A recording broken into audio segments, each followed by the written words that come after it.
Welcome, everyone. We are together to talk about why gender diversity is critical for GBS organizations and shared service success. We're at the top of the hour, so I feel like we should maybe give a moment or two for people to join us. And in the meantime, I know that we have a global audience. So if you would like to maybe share where you're dialing in from in the chat that's there, it'd be great. I know one of our panelists, Nadia, is from currently in the Middle East, which is amazing. But maybe some of you are dialing in from many other locations than that. So that's a good way of just kind of sharing where you're dialing in from while we take a few minutes to wait for others to join us before we get started.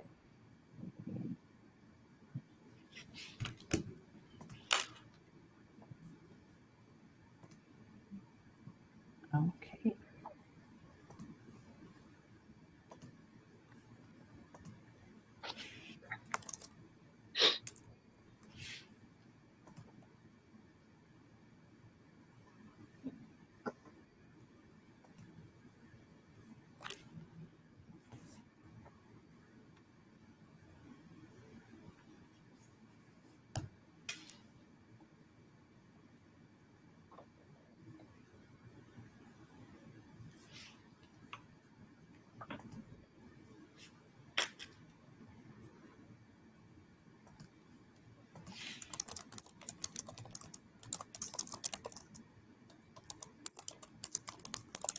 All right.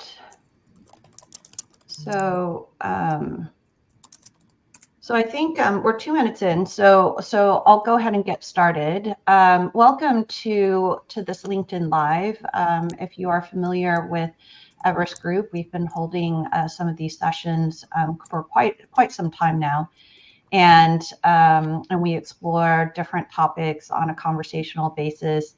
And today I'm joined by a wonderful group of panelists on a topic that is very near and dear to my heart, which is about gender diversity in shared services. And I am joined by some amazing leaders in the shared services space, as well as a personal friend and ex-colleague in Vanessa. So I'm thrilled as well to be able to do something with her too. So before we kind of launch in, I would like each of the panelists maybe to introduce yourselves and let the audience know where you're dialing in from. So Vanessa, you want to go kick us off? Yes. Hi, everyone. So nice to be part of this panel. My name is Vanessa Gleason. I work for Takeda Pharmaceuticals, and I'm based in Zurich. Sandy? Hi, everyone. I'm Sandy Kana. I work for Mars Global Services, which is our GBS organization. I'm currently in London, which is where home is, but probably like most of us who work in this industry, I tend to spend my life on an aeroplane, visiting our wonderful associates around the world. And Nadia Hutchinson, currently in Oman, but home and work is London. And I may be slightly different to many people on the call. I work 100% remotely, but I do run an HR shared services organization, which is global. And my current organization is Cabot Corporations, based out of Boston. Well, thank you so much. And my name is Shirley Hung. I'm a partner with Everest Group, and I am based out of Dallas, Texas. So we have a few continents represented here. So at least two of you are in warmer climates at the moment, so we're all very envious. Shirley, by the way, I was thinking, because you mentioned that you and I used to be part of the same team. And I distinctly remember a conversation that we had in that leadership team at the time, because it was an all-female team. And one of the team members had challenged us to say whether we should act differently or think differently, given that we didn't have gender diversity in the team. So maybe that's something we can talk about together later in the conversation. Absolutely, absolutely. I think in some of our prior conversations, gender diversity isn't just one dimensional. It's depending on the geography, depending on the function, depending on the type of work that's being done. Sometimes the imbalance can go in unexpected kind of ways as well. And so definitely want to explore that in a bit more detail in our conversation. So I'm going to launch into a few questions, but in the meantime, for those of you that are with us, please do feel free to use the chat to put in your questions as well. We'll be looking at that and picking that up along the way. If you have any questions for Vanessa, Sandy, or Nadia, I'm sure it would be great to address that in this discussion here today. I wanted to maybe kind of kick us off with just a little bit of context setting around why this is important as a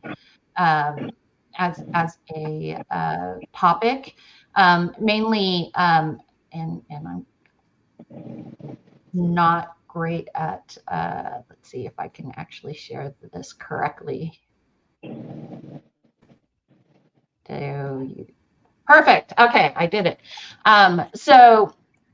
So if we look at GBS organizations, we did a bit of a rough analysis looking only at the senior roles. And if you look across the different regions, the common pattern is that representation for women is proportionately less. And no matter if you are in Asia Pac, in the UK and Europe or North America, we've separated out India from the rest of Asia Pac because it is such a big proportion of GBS roles in that region. But you see that women in senior roles range from around 30 to 40%. This is more at a global level. I think within individual organizations and also depending on the way that your GBS is structured, the scope of work that you do, sometimes the percentages are different than this. So I do want to talk about that a little bit more a little bit later. But that's why we wanted to talk about this as a topic. And we know that gender diversity is there's a benefit to organizations when there is a more balanced point of view around the table. Some of those benefits are listed here on this slide. So having diverse perspectives and decision making, having and contributing to an inclusive culture. It helps you from a corporate branding point of view, and that's important for not just getting the right talent in, but also in terms of increasingly it's becoming important for your own customers as well to know that the companies that they're engaging with have D&I as a core priority. From a talent perspective, there's reduced turnover, as well as better engagement and productivity. So without further ado, I did want to kind of launch straight into to the discussion of the panelists. And this first question is for you, Sandy. Why do you think that gender diversity and inclusion is critical for shared services? Well, why wouldn't it be would be the first statement, but let's just reflect a little bit. So we all live in a diverse world. Our communities, the world at large, our internal stakeholders that we serve, our suppliers, that we serve, external customers, they're all diverse. So it's really important, critical in fact, that all of us, and we're in a services organization, that as a services organization, we're aligned to those that we represent and those that we serve. So I think it's really, really important. And by diversity, it's both diversity, gender, yes, I get that, but it's actually more than that. It's diversity of experience, it's diversity of thought, and all of those things, I think, will make us much better. We'll be in a better place to serve. And by the way, by diversity, I'm certainly going to include not just men and women, but transgender and all the non-binary individuals as well, because diversity, we tend to, at times, become quite focused on just male v female. I think when we're having these sorts of conversations, and I know it varies in different parts of the world, and there are some statutory restrictions and cultural norms, but certainly when I consider diversity, or as we consider diversity, we ought to think about the broad definition. Most importantly, there is empirical evidence that shows that diverse teams are better at solving problems. They're better at innovating. They perform much better than homogeneous groups. They create a stronger shared purpose. Critically, and I think you had that, Shirley, on your chart a moment ago, you can actually see a direct correlation in improved productivity and indeed a company's financial performance. So why would our GBS or shared services organizations be any different? You get access to a wider talent pool, you enhance your retention rates, you gain different perspectives, you improve collaboration, you improve recruitment, and you improve reputation. So all of those reasons, in my view, and I'd love to hear Vanessa and Nadia chime in, I think all of those are critical in our industry, which, depending on which part of the world you come from, has got very different nuance. So I'll build on that, Sandy. So I absolutely agree with what you were saying. What I would add is that I think somewhat, if we think about this slightly selfishly as well, because I think you were talking sort of big picture. If we think about the place of a GBS organization in a broader enterprise, having a diverse team is something where I think naturally GBS organizations can actually be leading practice within a broader enterprise. Because often we've got sort of the right ingredients, we have global teams, we have like a great representation across all forms of gender. We have lots of fluidity within teams, the ability to change roles, et cetera, and invest in our people. And so to become that sort of leading practice within an organization is also a way for a GBS organization to distinguish itself within the enterprise, which I also think is very important. And if you think about the role of a GBS organization more and more today, there's more focus on partnering, understanding business context. We need that diversity within GBS so that we can then partner with, as you say, that kind of mirror reflection of that diverse population within the broader enterprise. So it's absolutely imperative that we're able to do that. Great. From my point of view, I think what's important to really reiterate is if we reflect the communities within which our centres, our businesses are located, the reality is that there is a gender diversity pool. And it's important to leverage that pool. The outcomes are different, I find, if you have a team of mixed, let's call it, ability. I think women bring different things to the table, men bring different things to the table, people of other sexual orientation bring things to the table. And the collaboration is the most important part. And when you're in a business, which we are all in, of fixing, we fix things, it's very important to have that collaboration with that mix of innovation. Absolutely, Nadia. And I guess I maybe ask you to reverse it then in some ways. What do you think the risks are to GBS and to the parent organizations if if gender representation isn't really deemed as a priority? I think for me, the answer is slightly different. I want the best talent there is for the roles I have within the GBS organization that I have. So it's, yes, there is an advantage of having mixed genders within the team, but my focus is the best of the best for the roles that I have. And that will always be paramount for me. Absolutely. So I'm going to build on that, if I may. So misalignment, misunderstanding, just missteps in providing the services to the communities within which we operate, both internal and external. We reflected on that a moment ago. And actually, all of the opposites of all the benefits we mentioned, they're all lost. Huge risk. But I have to agree with Nadia, at the end of the day, it has to also focus on the best talent that fits the roles that's required, which I know, given the topic of this webinar, seems a bit of a strange statement for Nadia and I both to reflect upon. I mean, Nadia, you were talking earlier on, you work in a profession which is dominated by women, right? Historically and even today.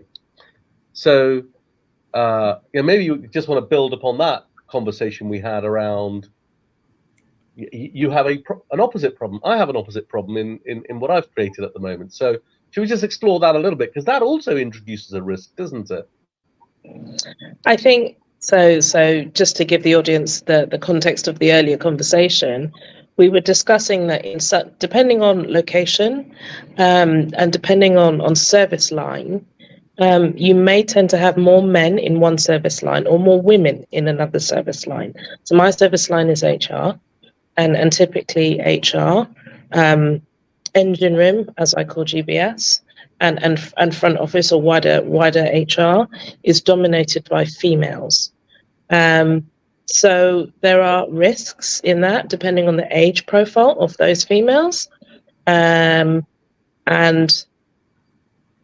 I think people need to be realistic when you have your shared services organization, your GBS organization, and think about the strategies that you want to retain the talent, the strategies around well-being, and the strategies around encouraging development, especially of women. Things that appeal to certain genders may not appeal to others. And for me, it really is about shining a light on what works for each group within the GBS.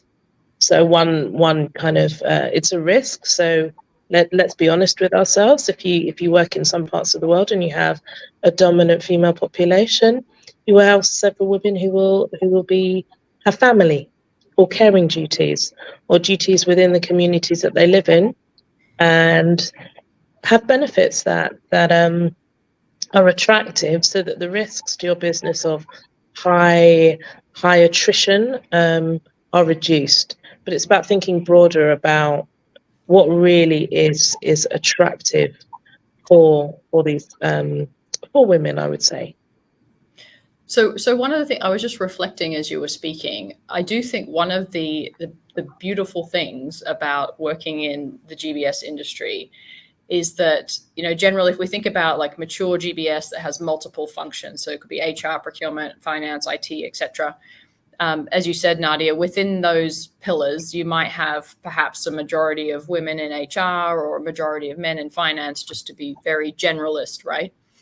But in my opinion, the more you go up the ladder in a GBS type organization, the less that functional knowledge becomes applicable, because you need to start thinking more broadly, right? And it becomes more about, well, how do you run an organization or an operation? How do you partner? How do you apply digital, etc.? Not about, am I great at doing something very specific in tax, for example. So building on that, then, one of the advantages that we have is that if you do have talented people in some of those towers that perhaps have the capability to become GBS leaders, we can switch an HR person can be a finance person or vice versa, if you're high enough in the organization that you don't need that critical day-to-day hands-on kind of skill set. And perhaps that's something that we need to, as an industry, think about taking a risk on a little bit more. And to share openly with the group, I was appointed into this role in August of last year. And one of the big pieces of feedback that I received was, you've never run a finance organization, you know nothing about finance whatsoever. Isn't that a problem? And I was like, I don't think so, actually. So, because I have a team who has that knowledge, I know enough to work with them and help them and collaborate across the GBS organization. I don't need to know about the ins and outs of everything. So I wonder if that's something where we can think about perhaps encouraging people to move around if they're interested, of course, and have the potential to also encourage more of a mix of diversity across the GBS. And Vanessa, I love that, because creating by design clearer skills pathways and clearer career pathways is something that, in my 30 odd years, suspend disbelief. Yes, I've been in this industry 30 odd years. I started when I was 3, as you all know. Is we're not very good at it. We functionally silo people in their towers, and we don't, by design, deliberately lean in to create those skills and those career pathways, both actually not just across our service lines, across different GBS towers, but often into and out of businesses. And I know that's something that we're working very hard, certainly within Mars, to create that portability of skills across the GBS organization, but also into and out of our business units. It really is important to have that blend of talent. Agreed. I would say you started us off with the word risk, Shirley. And risk to me sits with audit and controls and that group of individuals. I'd rather use the term expanding on an opportunity here.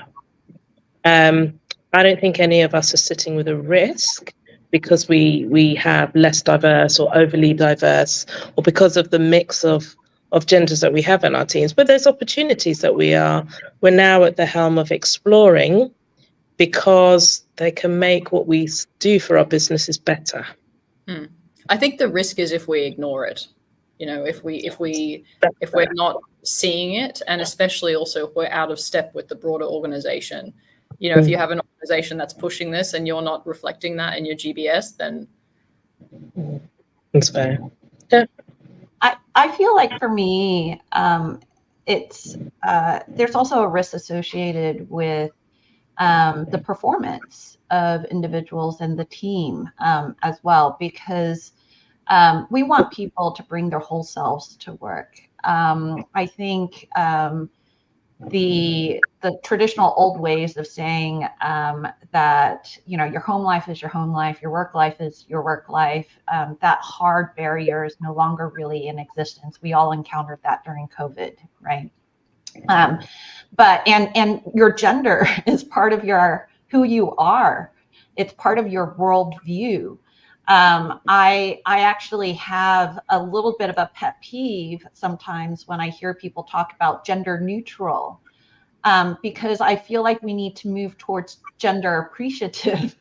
I think that we need to appreciate the characteristics of each individual, of which the gender is part of their identity. And if you don't feel like you're being appreciated for your whole self, how are you going to actually contribute your best in that work environment? So I think that there's that kind of performance risk that's associated as well. So Shirley, I was just looking at some of the comments in the chat, and hello, Deborah Copps. Nice to know you're on. I mean, Deborah asks the right question: why are there fewer female GBS leaders than perhaps there are male ones? So, let me take that. Start with that one, Nadia. Let me take that. I think that, this doesn't just impact the GBS industry. This impacts many industries. We all know that. But I think there are many skills that females are not taught, especially within a GBS. As I said before, we are fixers. In our home lives, we fix.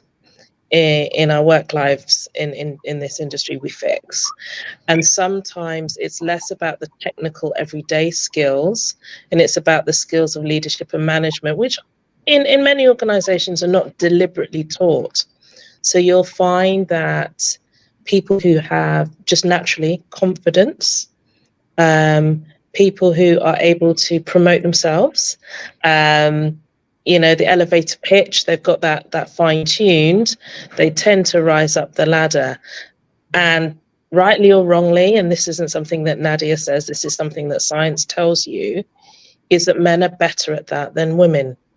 So it's now the time for us to focus mentoring on some of our hypo or whatever the current term is for leaders of the future, on women, to give them those skills to win those appointments when they become available. And Vanessa, you mentioned there that you were challenged, I guess, in the question when you were moving into a finance organization. I genuinely do wonder if that question would have been posed to a male candidate, for example.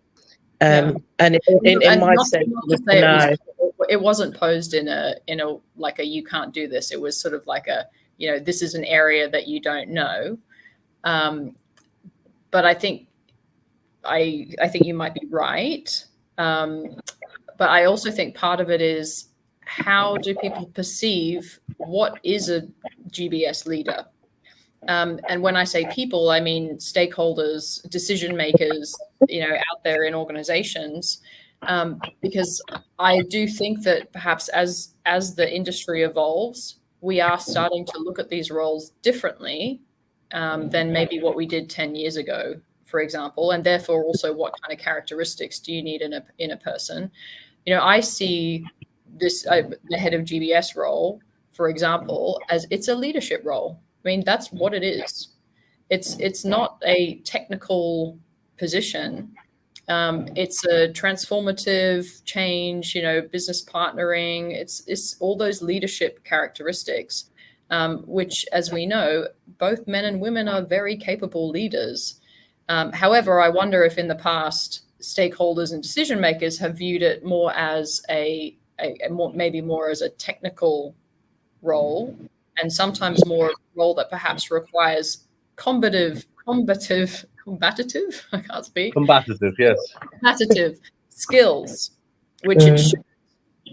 But in some situations, maybe it has. Go ahead. I mean, Vanessa, just one of the things that I was thinking about as you were chatting was, I mean, let me just take an example of the team that I'm really fortunate to be part of in the finance shared services tower within Mars.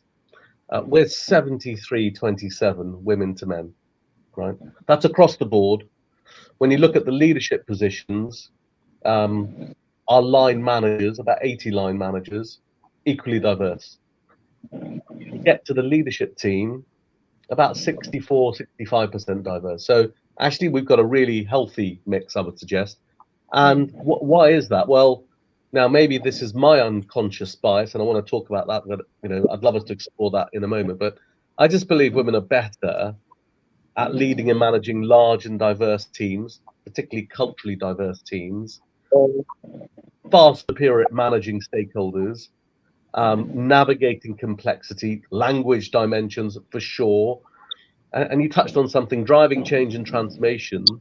In many parts of the world, they're also stronger domain experts, given, if you go to certain parts of the Philippines or India or South Africa or Europe, certain professions are dominated by certain genders. Well, certainly in the finance domain, you find that all over the place. So I really want to applaud you for saying that. Actually, we ought to take advantage of the fact that running a GBS isn't just about domain. It's about all those multifaceted skills. And I think you said it well, Nadia, earlier on when you said it's about a confidence, perhaps, dimension. I'd love to explore on this conversation what are the things that we've done to try and promote and what's worked well and what hasn't worked well, because I think there's things that we do perhaps that have not been helpful in the journey, as opposed to have been accretive. So, but I agree with you, Vanessa. There are so many skills that as GBS organisations mature, are very well suited to women than to men. And I think Nadia mentioned confidence. I do genuinely believe that women often suffer from a lack of self-confidence, and they ask more questions in the sense of, well, if I go for that job, if I get that job, am I going to be able to balance work and my family and my other commitments? And I had a conversation with someone the other day because we were talking about mentoring, and this person said to me, "Oh, but surely we don't have to mentor younger women anymore because they've got it all figured out. They're not like us. They don't have this issue with confidence and all this stuff."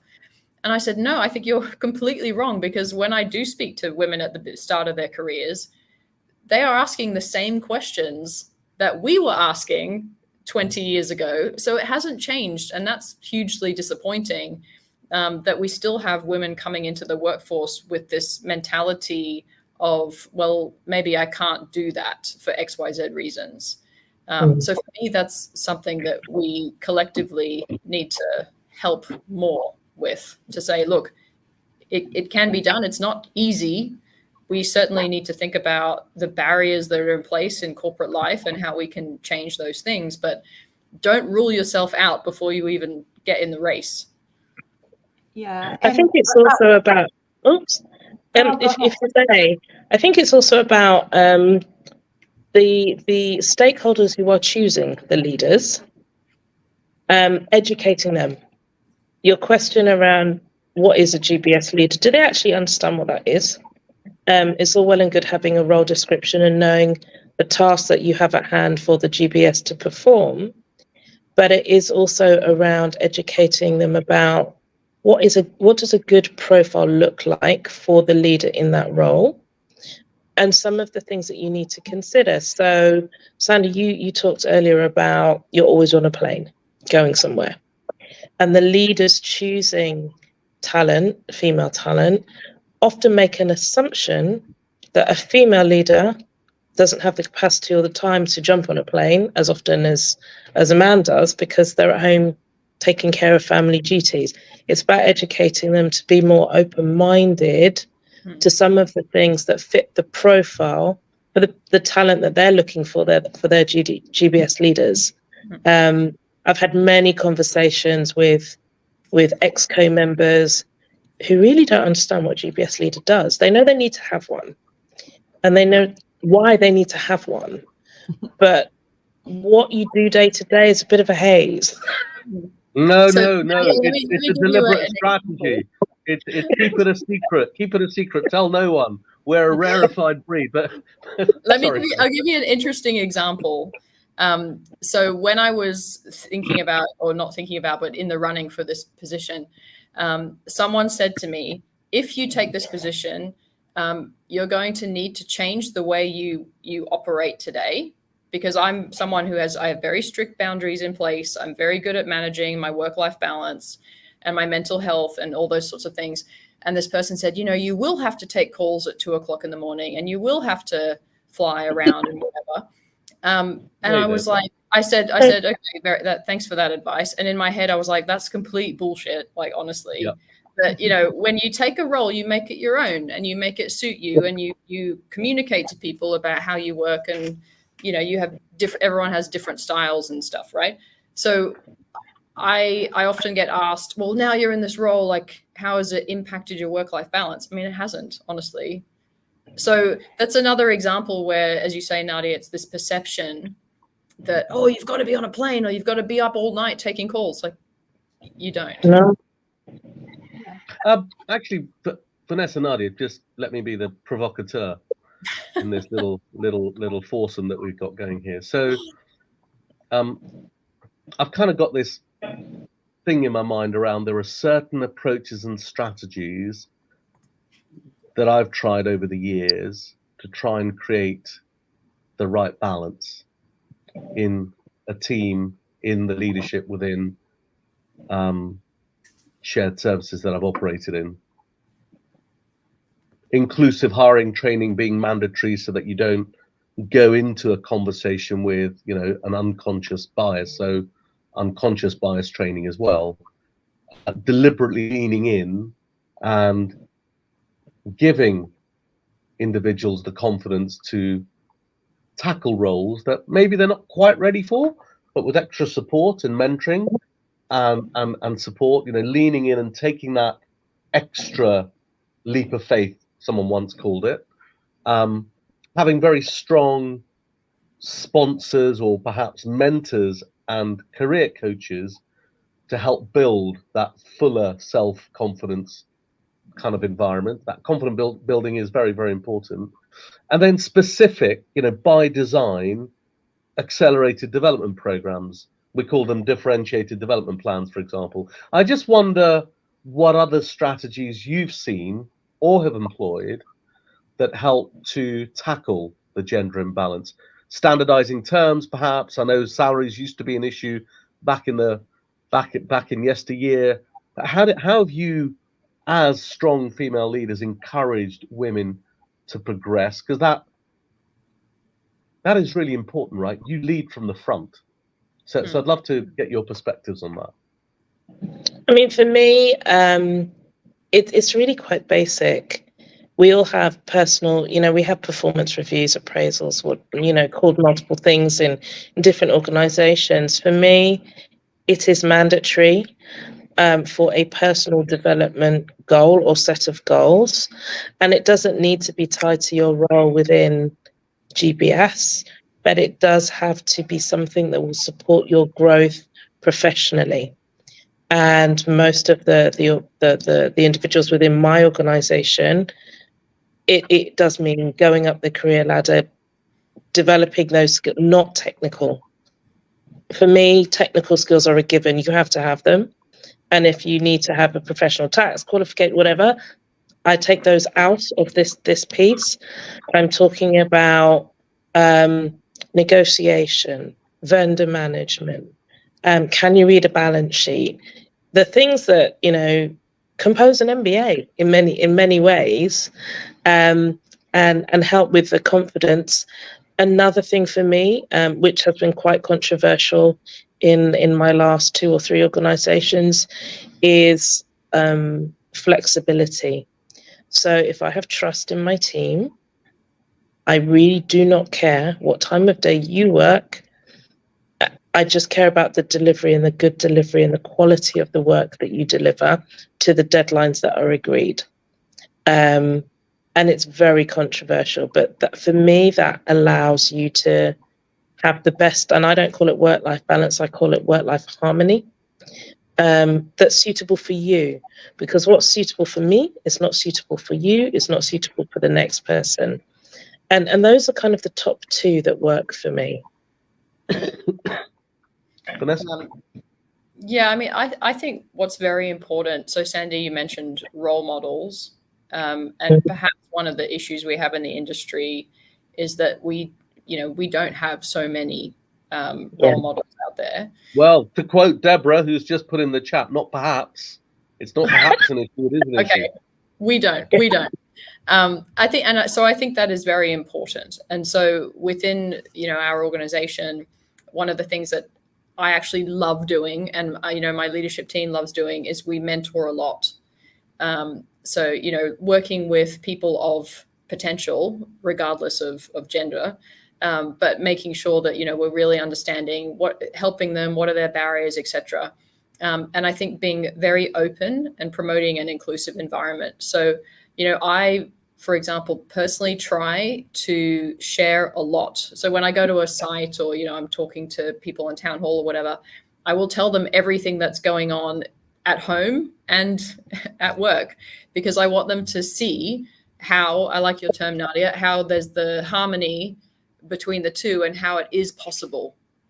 So I think that openness really, really helps, because then people see themselves in you and they're like, oh, I've got that challenge too, but oh, you could do it this way, and oh, it's okay to work flexibly, like Nadia was saying. So, giving people permission to bring their best selves to work, as Shirley said, I think is very important. So I wanted to jump to a question related to that, that Thomas Olenek has asked, which is, what's a small change that you've made in your day-to-day work that really has made a large impact? Vanessa talked a little bit about bringing your own personal experiences so other people can identify with that. Are there any other kind of small changes, small actions that you've taken that really surprised you in terms of how well it has worked in creating more of an inclusive culture?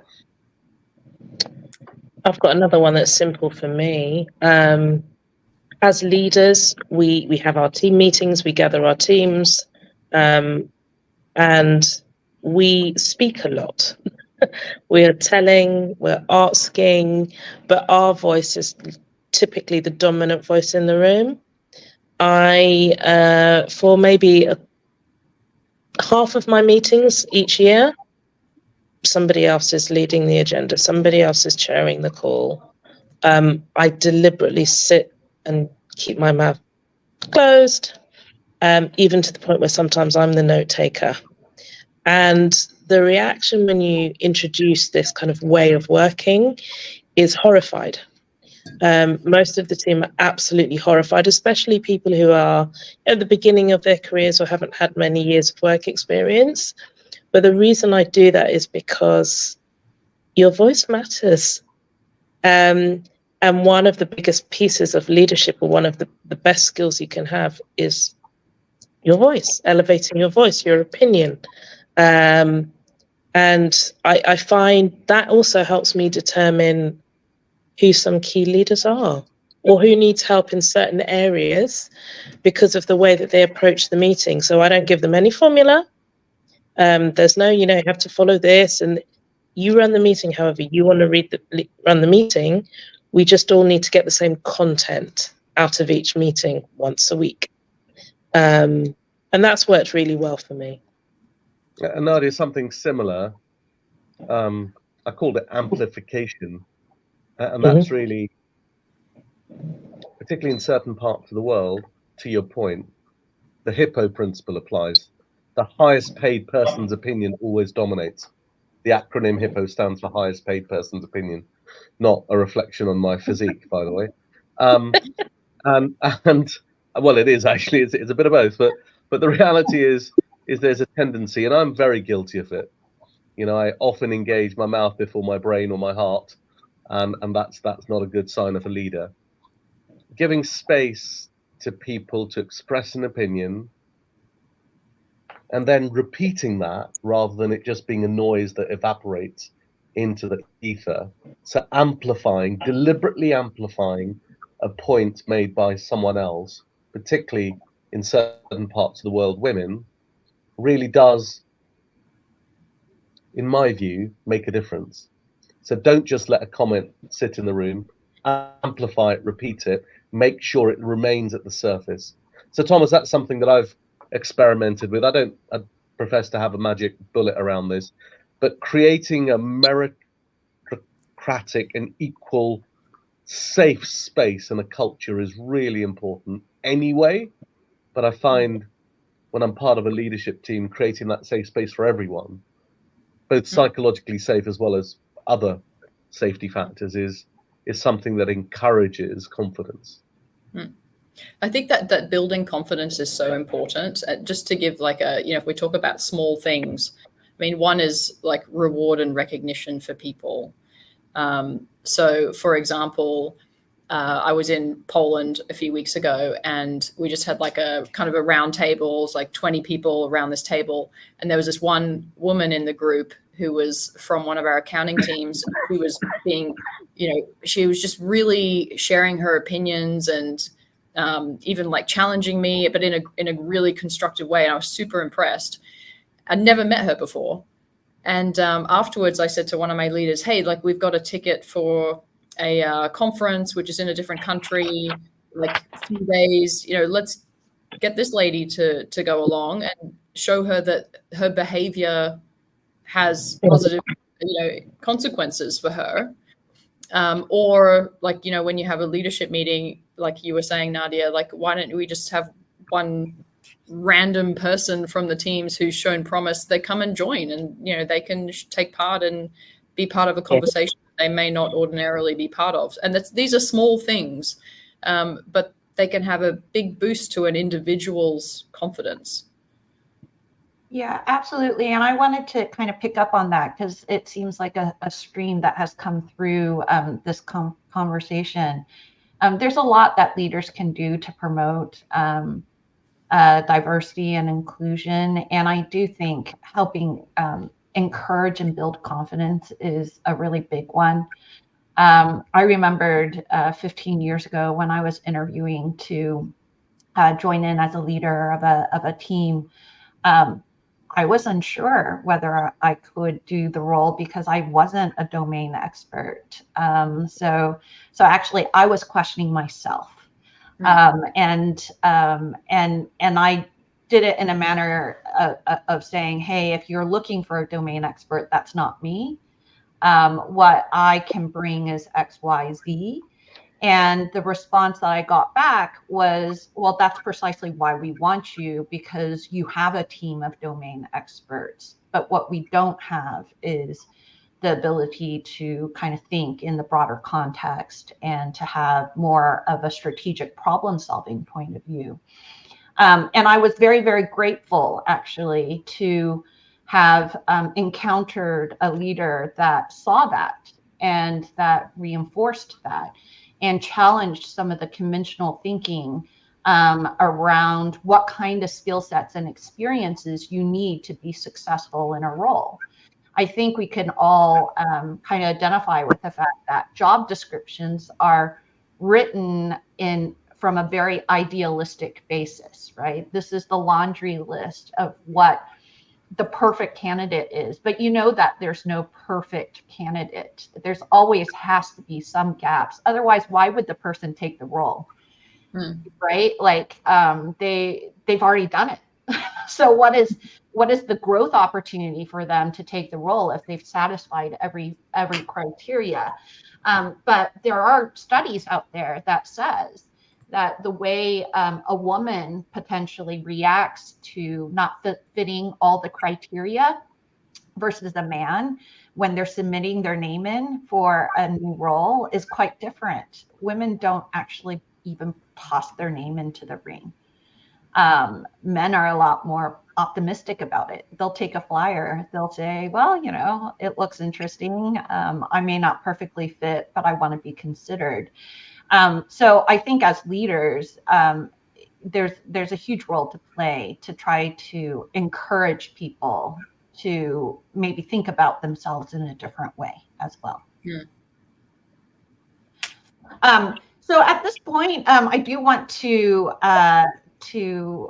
offer a piece of research and a report that Everest Group has done actually specifically on this topic, promoting D&I in GBS organizations. This was something that we published a couple of years ago, but I think it's still very relevant today.